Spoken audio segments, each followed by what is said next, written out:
duet Ganjar Erik di Pilpres 2024.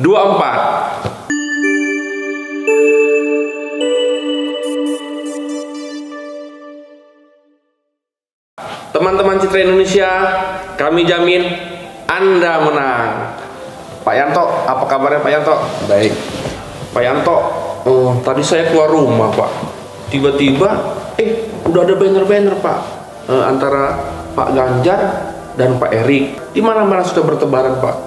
Nah, menurut Pak Yanto Pak, selaku pengamat politik di Indonesia ini Pak, bagaimana Pak posisi kedua tokoh saat ini Pak kalau diganding-gandingkan Pak untuk maju di Pilpres di 2024 ini Pak? Ya, itu sebuah fenomena umum ketika menjelang Pilpres, masyarakat itu melakukan utak-atik gatuk gitu. Si A dipasangkan dengan si B dipasangkan dengan si C dipasangkan dengan D dengan si A, ya cocoknya di mana, kekuatan politiknya gimana. Tapi memang khusus untuk Mas Ganjar dan Pak Erick Thohir ini, dalam beberapa hari ini saya mendengar bahwa ini semakin mengerucut. Itulah kenapa Mas Yuki melihat di beberapa titik, di beberapa wilayah ada spanduk mungkin, atau ada orang sudah membicarakan tentang Ganjar Pranowo dan Erick Thohir. Nah, pasangan ini, duet ini, saya rasa tidak jatuh dari langit. Pasti ada sutradaranya. Pasti ada yang menskenariokan ini.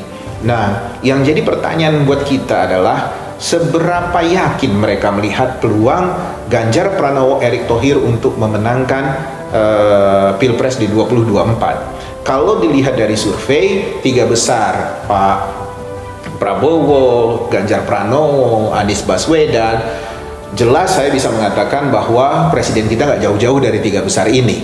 Tapi kan ketika dia berpasangan, ini bisa menaikkan peluang, bisa juga mengecilkan peluang. Nah, Ganjar Pranowo yang surveinya lumayan meyakinkan gitu, dipasangkan dengan Erick Thohir yang selama ini surveinya hanya berputar di kisaran seperti itu saja. Kita akan melihat apakah pasangan ini bisa diterima sebagaimana mereka melihat Ganjar Pranowo sendiri, atau malah suara Mas Ganjar ikut turun mengikuti suaranya Pak Erick Thohir, walaupun kecil kemungkinannya hanya karena faktor wakil, kecuali wakil ini sangat kontroversial, kemudian sangat antagonis di mata masyarakat, tidak menimbulkan simpati apapun, tidak punya prestasi apapun, ya bisa aja yang nomor satu yang popularitasnya sudah tinggi itu menjadi turun. Tapi kan Pak Erick Thohir tidak seperti itu.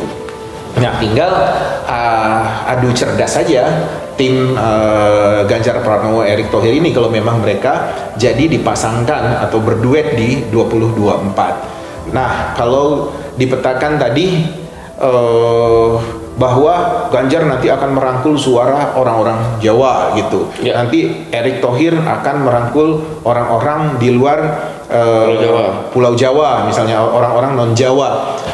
Tidak sesederhana itu juga mengkalkulasikannya atau memetakannya. Karena pemilih-pemilih di Indonesia itu ketika melihat orang berpasangan, calon itu berpasangan, dia sudah semakin cair. Dia juga akan melihat pesaing-pesaing yang lain. Apakah pesaing yang lain, pasangan yang lain itu lebih mewakili atau bisa menjawab ekspektasi dia atau tidak. Jadi simulasi yang menginginkan bahwa Ganjar Pranowo berpasangan dengan Erick Thohir dan menganggap bahwa ini memiliki peluang yang besar untuk menang, itu masuk akal, tapi harus dibuktikan secara faktual di lapangan. Kemudian juga harus bisa menjawab syarat utama pencapresan, yaitu mereka didukung oleh parpol apa. Begitu Mas Yuki. Pak, sementara kan kedua tokoh ini Pak, antara Pak Erik dan Pak Ganjar ini Pak, non parpol gitu Pak. Nah, mengutip dari terakhir Pak Yanto bicarakan tadi, seperti apa gitu Pak kedua tokoh ini Pak? Begini, Mas Ganjar Pranowo itu kan dari PDI Perjuangan, ya. Pak Erick Thohir dari kalangan profesional. Jadi bisa saja mereka berharap bahwa PDI Perjuangan akan mendukung duet ini. Kemudian juga dengan kepiawaian Pak Erick Thohir sebagai pengusaha bisa mendekati para ketua umum tokoh parpol, ketua umum parpol yang lain, sehingga perahu mereka bisa cukup. Tapi kalkulasi, seperti saya katakan, kalkulasinya juga tidak sesederhana itu. Sejauh ini saya lihat Mas Ganjar Pranowo kedekatannya dengan PDI Perjuangan dalam tanda petik itu bermasalah. Bermasalah kenapa? Di situ ada Mbak Puan yang mayoritas Mbak Puan didukung oleh para pengurus-pengurus di struktur partai, senior partai. Nah, yang sejauh ini saya tidak melihat ada upaya Mas Ganjar Pranowo untuk bisa takzim kepada kawan-kawan di partai ini, di PDI Perjuangan. Sampai sejauh ini setiap kali saya bicara dengan kawan-kawan di PDI Perjuangan, mereka masih wait and see untuk mendukung Ganjar Pranowo. Tapi apabila Mbak Puan Maharani, bagi mereka itu adalah memang yang keluarga mereka merasa ini adalah anaknya ketua umum, kemudian beliau juga menunjukkan keseriusan dan tidak punya persoalan dengan PDI Perjuangan, sehingga berat sepertinya Mas Ganjar Pranowo untuk mendapat dukungan dari partainya sendiri. Sementara saya lihat dalam beberapa hari ini, beberapa minggu terakhir, Mbak Puan Maharani juga sudah mulai bisa tampil di media, bisa lebih rileks, bisa lebih menggalang simpati. Orang sudah mulai berubah persepsinya tentang Mbak Puan yang selama ini terlalu dingin, terlalu ketus, ternyata juga bisa friendly, bisa menjawab dengan santai wacana-wacana yang ada di kalangan publik ataupun di kalangan masyarakat. Nah, yang jadi persoalan adalah Pak Erick Thohir sendiri. Pak Erick Thohir ini kalau saya hitung sudah hampir setahunan berusaha melonsing dirinya, sudah melonsing lah boleh dibilang, dalam tanda petik sudah melakukan pengenalan atau langkah-langkah yang bersifat sosialisasi, ya. Jadi itu nggak bisa dipungkiri bahwa beliau sudah melakukan soft launching gitu di pentas politik Indonesia. Cuma hasilnya apa? Ya begitu-begitu saja. Nah, seperti yang kita katakan di video sebelumnya bahwa Pak Erick Thohir harus ditemani oleh konsultan yang benar. Dan sampai hari ini, sudah 1 tahun terakhir, tidak ada langkah yang signifikan yang bisa menaikkan value atau bisa meng-create figur Erick Thohir itu wow di mata masyarakat. Apa yang wow dari Erick Thohir? Orang nggak banyak tahu. Nah, ada yang salah gitu loh dari strategi dan pola komunikasi dari Pak Erick Thohir sendiri. Tapi saya tidak tahu apakah kalau Mas Ganjar Pranowo berpasangan dengan Erick Thohir, kedua kekuatan ini, masing-masing tim mereka ini melebur menjadi sebuah kekuatan yang luar biasa gitu, yang bisa elegan, cermat, tajam untuk merangkul suara pemilih di Indonesia. Saya nggak terlalu paham. Walaupun tantangan terbesar mereka hari ini adalah bagaimana mendapat perahu. Meskipun didengung-dengungkan mereka memiliki jumlah dan sumber amunisi yang tak terhitung begitu, Mas Iki. Pak, teman-teman Citra Indonesia, Pak, pengen bertanya Pak terkait dengan yang 1 tahun kebelakangan ini yang sudah dilakukan oleh Pak Erick Thohir, Pak, untuk pencalonan di 2024 ini, Pak, khususnya di wilayah Sumatera ataupun di wilayah-wilayah lain gitu, Pak. Apakah ini menunjukkan dari segi amunisi mereka ini no limit gitu, Pak, untuk seorang Ganjar dan Erick gitu, Pak, sementara elektabilitasnya gitu-gitu saja gitu, Pak? Memang selain perahu, ya, tiket untuk pencalonan, yang namanya pendanaan kampanye, anggaran kampanye itu adalah faktor yang penting. Cuma tidak ada gunanya apabila mereka didukung oleh partai politik minor atau partai politik yang tidak terlalu banyak pendukungnya, atau juga mereka tidak juga didukung oleh kekuatan strategi yang bagus dari tim sukses mereka. Nah, tim sukses ini saya tidak pernah melihat di Pilpres 5 tahun yang lalu, di Pilpres 10 tahun yang lalu, 15 tahun yang lalu, bahkan 20 tahun yang lalu menunjukkan eksistensi yang apa ya, yang gagah, yang tepat, yang brilian gitu, yang jenius di situ, bahwa gara-gara konsultan X lah bahwa pasangan ini bisa menang. Lebih kepada gerakan rame-rame, gerakan urusan variabel tradisional yang dimainkan, misalnya didukung oleh partai apa, kandidat dari suku apa, Jawa non Jawa, persebaran voters di Jawa, di Sumatera, Kalimantan, Sulawesi, Maluku, Papua, kemudian kelas sosial juga diperiksa, perempuan, laki-laki, milenial dari segi umur segala macam, hanya itu yang dimainkan. Tapi strategi yang brilian dari sebuah lembaga konsultan yang memenangkan calon presiden itu tidak terlihat betul-betul.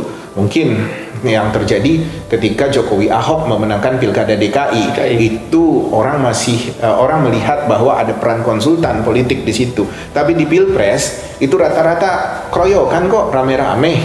Karena pasti dari pihak penyandang dana ikut membantu, kemudian dari intelijen juga ikut membantu, jejaring partai juga ikut membantu, macam-macam di situ, Mas Yuki. Nah, saya hanya berharap mudah-mudahan Mas Ganjar Pranowo dan Pak Erick Thohir berhati-hati dengan menghitung kekuatan finansial, menghitung kekuatan funding. Karena kekuatan funding itu secara relatif bisa besar, secara relatif juga bisa kecil. Itu semua kekuatan funding itu nanti ujung-ujungnya tergantung dari popularitas dan elektabilitas di survei. Ketika misalnya Mas Yuki sebagai calon presiden hari ini bukan siapa-siapa, tapi 3 bulan, 6 bulan lagi elektabilitas, popularitasnya Mas Yuki itu naik, Mas Yuki akan dipandang, akan dilirik oleh para penyandang dana ini. Mereka juga ingin merapat ke Mas Yuki. Nah, bagaimana kekuatan finansial yang dianggap menjadi nilai lebih dari pasangan Ganjar Pranowo dan Erick Thohir itu tidak redup, tidak menciut atau kempes hanya karena kalah dalam persaingan polling dan survei ini. Jadi nggak sesederhana itu. Banyak hal yang harus diukur dalam menghitung kemenangan pencalonan presiden. PR yang paling penting sekarang ini buat Mas Ganjar dan Erick Thohir, perahunya mana? Gitu. Nasdem mau kemana? PKS mau kemana? PAN mau kemana? PKB ada simpati kemana gitu kan? Ini PR. Jangan hanya mengatakan, kalau partai X 5 tahun lalu kita tahu kok itu maharnya sekian, ada uang kita. Partai Y kita tahu 5 tahun lalu itu beres. Kalau kita nanti kompensasinya di kabinet begini-begini, tidak sesederhana itu. Hari ini atas polarisasi dukungan Jokowi Prabowo dalam 2 kali pilpres itu sudah melatih warga bangsa kita, masyarakat kita, publik kita untuk mengkritisi pasangan-pasangan pilpres besok. Mereka pasti akan membedah, kemudian mempertarungkan informasi-informasi yang mereka terima, baik dari sisi positif maupun sisi negatif. Jadi kalau tidak didukung oleh konsultan politik yang baik, udahlah, saya rasa Mas Ganjar dan Pak Erick tak usah terlalu bergembira dulu di fase-fase sekarang ini. Pak, teman-teman Citra Indonesia kan Pak, dan kita sendiri udah banyak tahu Pak, Pak Erick sendiri adalah seorang menteri di kabinet Pak Jokowi, di Menteri BUMN. Sementara Mas Ganjar sendiri adalah seorang gubernur gitu Pak. Apakah masyarakat sendiri Pak dengan pencalonan kedua tokoh ini Pak berimbas ataupun masyarakat melihat Pak perpanjangan dari penguasa saat ini gitu Pak? Menurut Pak Yanto seperti apa gitu Pak? Ya jelas asosiasi itu akan ke sana. Orang akan melihat kedekatan Mas Ganjar Pranowo dengan Pak Jokowi seperti apa. Orang akan melihat kedekatan Pak Erick Thohir dengan Pak Jokowi seperti apa. Belum lagi ini adalah dalam satu gerbong atau satu payung kekuasaan. Nah, ketika berada dalam satu payung kekuasaan dan kekuasaan ini adalah dalam tanda petik incumbent yang berkuasa hari ini, publik bisa mempertanyakan akuntability atas kinerja mereka. Apa prestasi Mas Ganjar di Jawa Tengah? Persoalan banyak di Jawa Tengah. Apa prestasinya Pak Erick Thohir? Persoalan-persoalan BUMN hanya sedikit yang bisa dibenahi. pembagian penjatahan komisaris-komisaris BUMN yang kita anggap ini akan fair, ini akan bisa menunjukkan profesionalitas kerja, ini akan akuntabel, ini akan semakin produktif. Nyatanya apa yang dilakukan hari ini terhadap BUMN kita tidak berbeda jauh dengan periode-periode sebelumnya. Nah, saya pikir berat untuk bertarung dalam wacana-wacana seperti ini buat Mas Ganjar dan Erick Thohir kalau tidak punya konsultan politik yang bagus. Karena bukan apa-apa Mas Yuki, siapa yang bisa melakukan argumen-argumen seperti ini kalau sudah diserang? Urusan wadah saja Mas Ganjar diteriak-teriakin kok gitu. Masuk ke Medan lagi diteriakin sama mahasiswa Medan, kan malu kalau begitu gitu. Ini pertarungan belum panas, kalau besok-besok lebih panas, lebih susah lagi pertarungan ini. Please gitu loh. Lihat aja masuk ke kampus sendiri bagaimana tanggapan kawan-kawan mahasiswa di Civitas Akademika di Universitas Gajah Mada yang notabene itu adalah alma maternya Mas Ganjar. Beda responnya dengan kandidat-kandidat yang lain. Ini persoalan, ini PR gitu. Jadi jangan menganggap didukung oleh kekuasaan, punya kekuatan finansial, kemudian seolah-olah bangsa ini bisa disirap, kemudian dirayu atau diiming-imingi dengan sesuatu yang mengatakan bahwa kita akan sejahtera besok gitu. Atau juga bisa katakan Ganjar Pranowo adalah kita gitu kan. Erick Thohir adalah untuk semua misalnya. Enggak seperti itu gitu loh. Banyak pertanyaan-pertanyaan besar buat bangsa ini ke depan dan itu akan diperiksa oleh publik. Gitu Mas Yuki. Wah, terima kasih nih Pak penjelasannya. Oke, teman-teman Citra Indonesia, demikianlah pembahasan kali ini terkait dengan pencalonan pencapresan Pak Erick Thohir dan Ganjar Pranowo di Pilpres 2024. Teman-teman Citra Indonesia, jangan lupa tetap pantengin terus di konsultanpolitik.com dan tetap like, comment, and share.